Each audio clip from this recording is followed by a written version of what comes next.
Most people will lie to you not with words but with silence. Marcus Aurelius once wrote, "The soul becomes dyed with the color of its thoughts." And that is exactly where the danger begins. Because people do not reveal who they are by what they promise, by what they post, or by what they claim to believe. They reveal themselves by the questions they cannot answer. Watch carefully. When someone avoids a simple question, when they hesitate, deflect, or laugh it off, that hesitation is not confusion. It is exposure. A disciplined mind answers directly. A dishonest one hides behind noise. Today I will give you 5 questions. Not to test intelligence, but to test character. These questions have ended friendships, exposed false leaders, and saved lives from misplaced trust. If someone cannot answer them calmly, clearly, without ego or excuses, remember this. You are not seeing ignorance. You are seeing who they truly are. And once you see it, you can never unsee it. Question 1. What do you control? Marcus Aurelius ruled one of the greatest empires in history. He commanded armies, governed millions of people, and faced wars, plagues, and betrayal. Yet despite all that power, he reminded himself every single day of one uncomfortable truth. You have power over your mind, not outside events. That sentence alone explains why some people can be trusted and others cannot. So here is the first question. Ask someone calmly without pressure or accusation. What do you control in your life? Then listen carefully, not just to the words, but to the direction of their thinking. If the answer immediately points outward to other people, to circumstances, to bad luck, to society, or to fate, you are not hearing honesty. You are hearing avoidance. You are hearing someone who has already surrendered responsibility. Modern psychology calls this an external locus of control. Studies show that people who think this way are significantly more likely to break commitments and justify unethical behavior, because accountability never belongs to them. When something goes wrong, there is always someone else to blame. Marcus Aurelius warned against this mindset centuries ago. He wrote, "If it is not right, do not do it. If it is not true, do not say it. But responsibility must come before morality." A person who cannot define what they control cannot define what they are responsible for. And a person who avoids responsibility will always avoid accountability. When pressure arrives, and it always does, they will protect their ego before they protect their word. That is why you should never fully trust someone who refuses ownership. Pause for a moment here. Take a slow breath. Let this sink in. Then say it with me clearly and without hesitation. I control my choices. I control my reactions. That sentence is not motivation. It is a filter. It separates leaders from liabilities and allies from risks. In real life, this question exposes more than people expect. A business partner who blames the market will eventually blame you. A friend who blames their past will betray the present to protect their identity. A leader who blames circumstances will sacrifice principles when things become uncomfortable. Marcus Aurelius lived through chaos that would break most people. Rome was collapsing around him, yet he wrote, "The impediment to action advances action. What stands in the way becomes the way." He understood that control is not about power over others, but mastery over the self. Here is a simple exercise. Tonight, write down 3 things you fully control: your effort, your words, and your response to adversity. Then write 3 things you must release: other people's opinions, outcomes, and the past. This is not philosophy for thinkers. This is discipline for survival, because trust begins with self-mastery. And if someone cannot answer this first question with clarity and calm, understand this: the next question will reveal something even more dangerous. Stay with me. Question 2. What would you do if no one was watching? Marcus Aurelius believed that virtue did not need an audience. He believed that who you are in silence matters more than who you perform as in public. In his private writings, never meant for praise or applause, he reminded himself again and again that character is forged when no one is watching, when no reward is promised, and when no punishment seems possible. So here is the second question. Ask it quietly, not as an interrogation, but as an invitation to honesty. Ask someone, what would you do if no one was watching? And then wait. The answer is rarely immediate, and that delay tells you more than words ever could. When someone struggles to answer, when they laugh it off, deflect with humor, or change the subject, that silence is not awkwardness. It is exposure, because most people spend their lives being someone for an audience. Remove the audience and the identity begins to collapse. Marcus Aurelius warned about this long before modern psychology confirmed it. He wrote, "Whenever you are about to find fault with someone, ask yourself the following question: what fault of mine most nearly resembles the one I am about to criticize?" In other words, the real test of virtue happens internally, not publicly. Research on ethical behavior supports this brutally. Studies show that the majority of dishonest acts occur under anonymity. When people believe they will not be seen, judged, or remembered, moral standards drop dramatically. Cheating increases. Integrity erodes. Small compromises become habits, and habits become character. Pause here. Take a breath. Say it with me slowly. Who I am alone matters. Say it again. Let it land. Character is not proven under applause. Applause distorts behavior. It rewards performance, not principle. True character is revealed in private when doing the right thing costs something and offers nothing in return. Think about this in real life. A co-worker who follows rules only when the manager is present. A friend who speaks with integrity in public but gossips in private. A leader who appears ethical on stage yet cuts corners behind closed doors. These are not contradictions. They are exposures.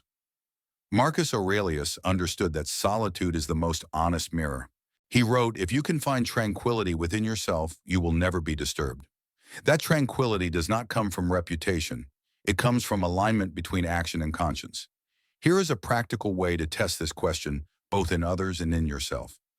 Ask, how does this person behave when there is nothing to gain, when no one is keeping score, when kindness will not be rewarded and honesty will not be noticed? Because integrity is expensive. It costs comfort. It costs convenience. It often costs popularity. That is why it is rare. Another pause. Breathe again.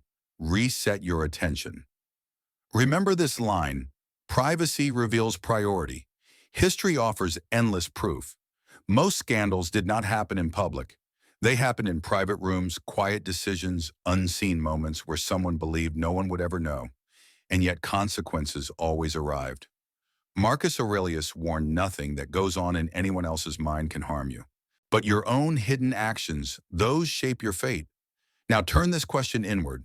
When you are alone with your thoughts, when no one benefits from seeing you, who are you trying to become? And more importantly, who are you willing to be when it costs you something? Here is a simple exercise. Tonight, before you sleep, ask yourself one question and answer it honestly on paper. What did I do today that I would not have done if someone were watching? Do not justify. Do not explain. Just observe. This is not about guilt. It is about clarity.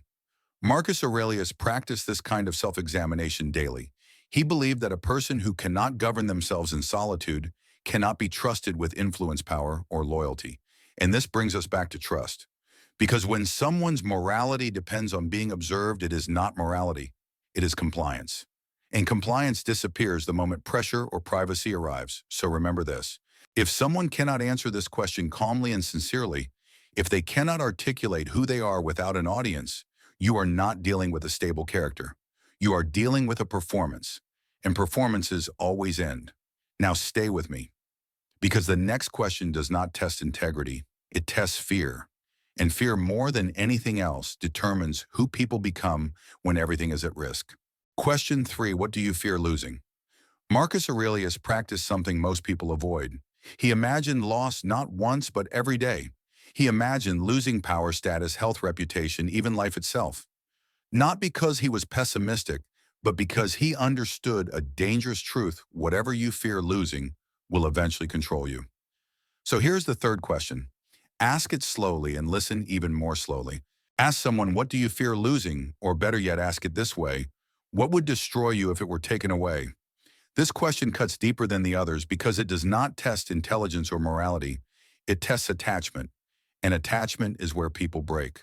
Marcus Aurelius wrote, "Do not act as if you were going to live 10,000 years. Death hangs over you. While you live, while it is in your power, be good."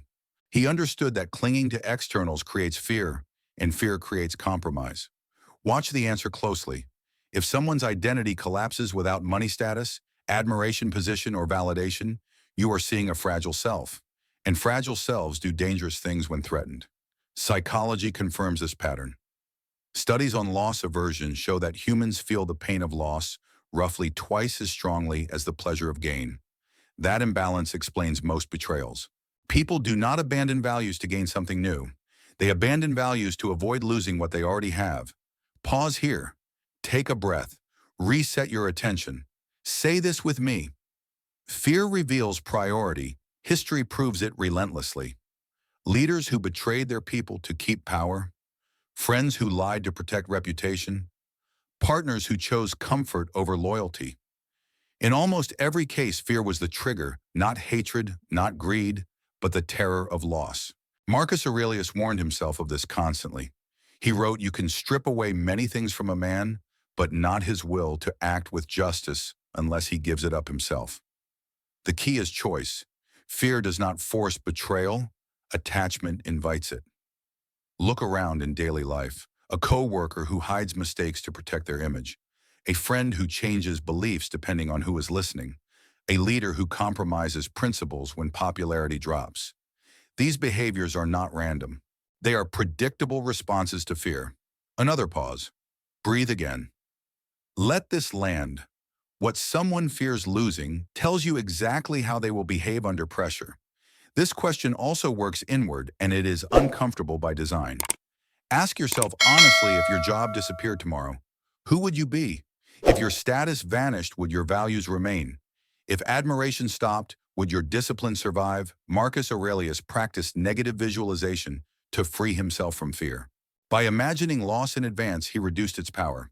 What you rehearse mentally loses its grip emotionally. Here is a practical exercise. Write down the 3 things you fear losing most. Then ask one follow-up question for each. Would I betray my principles to keep this answer honestly? No performance, no excuses, just truth. Because the moment something becomes untouchable, it becomes dangerous. This is why trust erodes when fear dominates. A fearful person is not evil, but they are unreliable. Under threat, they will protect what they cling to, even if it costs others. Marcus Aurelius wrote, "He who fears death will never do anything worthy of a living man." Replace death with any attachment, and the lesson remains. Fear shrinks courage. Attachment shrinks integrity. Now pause one last time. Slow your breathing. Say it with me, I am more than what I can lose. If someone cannot answer this question clearly, if they cannot name what they fear without defensiveness or denial, understand this, you are seeing the blueprint of their future behavior. And that brings us to the next question. Because once fear is exposed, the next test reveals how power changes people or exposes them. Stay with me. Question 4. How do you treat those beneath you? There is a question that rarely needs to be asked out loud, because the answer is already visible if you are paying attention. Marcus Aurelius understood this deeply. He wrote, "Be tolerant with others and strict with yourself." Not the reverse, never the reverse. Here is the 4th question, and this one is not about what people say, it is about what they do. How does this person treat those beneath them? Those with less power, less status, less influence, and nothing to offer in return. Watch carefully, because power does not change character. Power reveals it. Most people believe they are kind, until kindness becomes inconvenient, until there is no reward, until no one is watching. That is when truth appears. Marcus Aurelius ruled over millions of people, yet he constantly reminded himself that authority was a responsibility, not a privilege. He wrote, "What is not good for the hive is not good for the bee." In other words, leadership is not about domination, it is about duty. Observe how someone treats waiters, assistants, subordinates, service workers, or strangers who cannot help them. If patience disappears when status drops, that is not stress. That is character showing itself. Pause here. Take a breath. Reset your focus.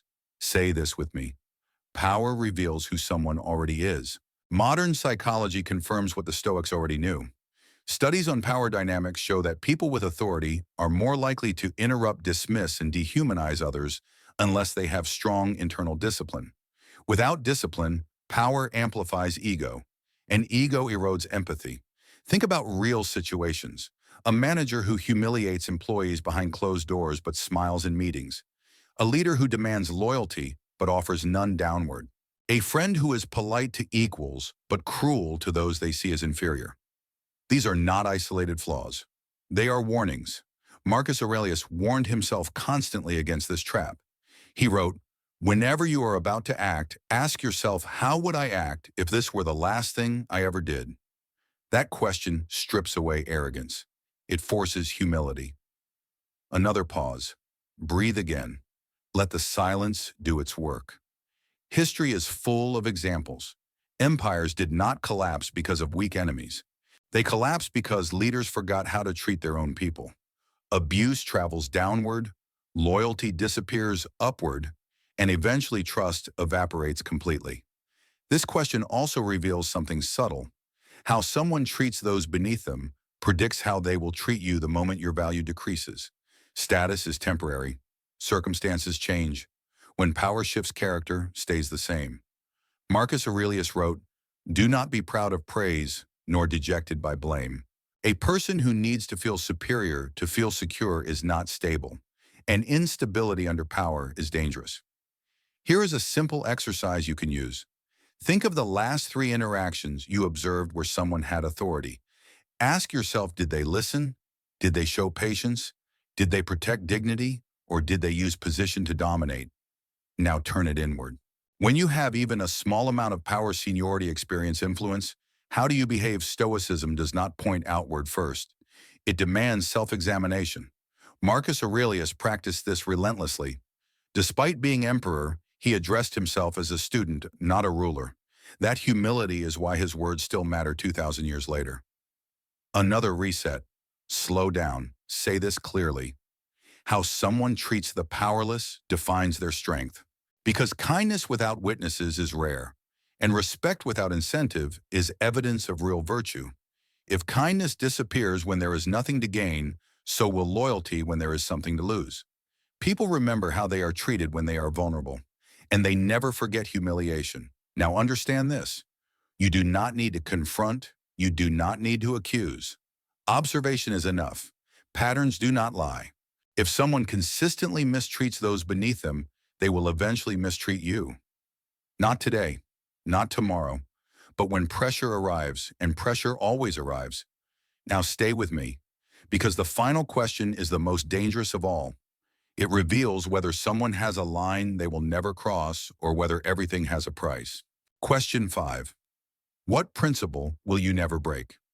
This is the final question, and it is the most dangerous one to ask, because once you hear the answer, you cannot pretend you did not hear it.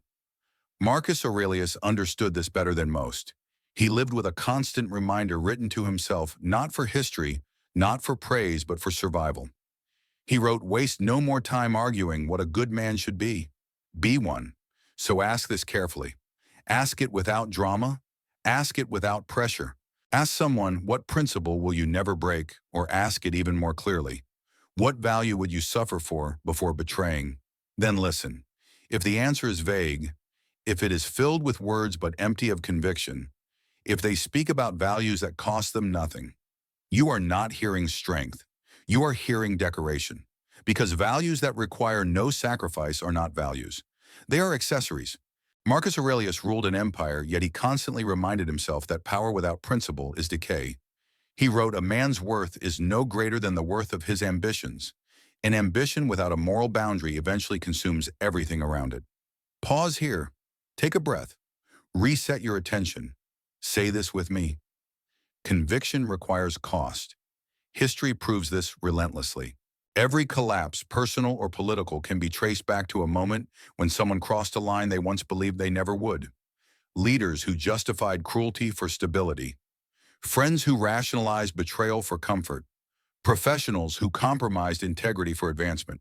None of them planned to fall. They simply lacked a principle strong enough to stop them. Psychological research supports this. Studies on moral flexibility show that when people cannot clearly articulate a non-negotiable value, they are significantly more likely to justify unethical behavior under pressure. The line moves, then it disappears. Marcus Aurelius warned himself of this danger constantly. He wrote, "If you do the job in a principled way, with diligence, energy, and patience, if you keep yourself free from distraction and keep the spirit inside you undamaged, then you will live a good life." Notice what he emphasized, not success, not approval, but an undamaged spirit. Another pause. Breathe again. Let the silence sharpen the point. Ask yourself this question before you ask anyone else. What principle would you refuse to violate even if it cost you reputation, money, status, or belonging? If the answer makes you uncomfortable, that discomfort is information. Look at real life. A colleague who says loyalty matters until promotion is at stake. A friend who values honesty until the truth threatens their image. A leader who speaks of ethics until power is challenged. These are not exceptions. They are patterns created by the absence of a firm line. Marcus Aurelius lived by one. Despite absolute authority, he refused cruelty for convenience. That restraint is why his words outlived his empire. Here is a simple but difficult exercise. Write down one principle you believe you would never break. Then write down the cost of keeping it. If there is no cost, the principle is theoretical. Real values demand sacrifice. Another reset. Say it slowly. Everything has a price. Values decide what I will pay. This question is the final filter of trust. Because when pressure comes, and it always does, people do not rise to their ideals. They fall to their strongest boundary. If there is no boundary, there is no predictability. That is why loyalty without principle is temporary. Integrity without sacrifice is performance. And trust without clarity is gambling. Marcus Aurelius wrote, "The best revenge is to be unlike him who performed the injustice." That sentence only works if you have a line you refuse to cross, even when crossing it would be easier. Now connect this back to the beginning. If someone cannot answer this question clearly, if they cannot name a principle they would protect at personal cost, understand this, their loyalty has a price. And one day you might be it. Pause one last time, slow your breathing. Let this settle. Trust is not built on charm, not on confidence, not on words. It is built on answers and on the courage to live by them. If someone cannot answer these questions calmly, clearly, and without excuses, do not argue. Do not persuade. Do not hope. Simply remember who they showed you they are. Because once you see it, you can never unsee it. Trust is not built on charm, not on confidence, not on words. It is built on answers and on the courage to give them. As Marcus Aurelius knew, a man's worth is no greater than the worth of his ambitions. If this message sharpened your judgment, like the video, share it with someone who must choose wisely whom to trust, and subscribe to Making Life Better if you walk the path of disciplined clarity and stoic strength. The mind must be trained before it can be trusted. If this helped you see people more clearly, comment one word: clarity.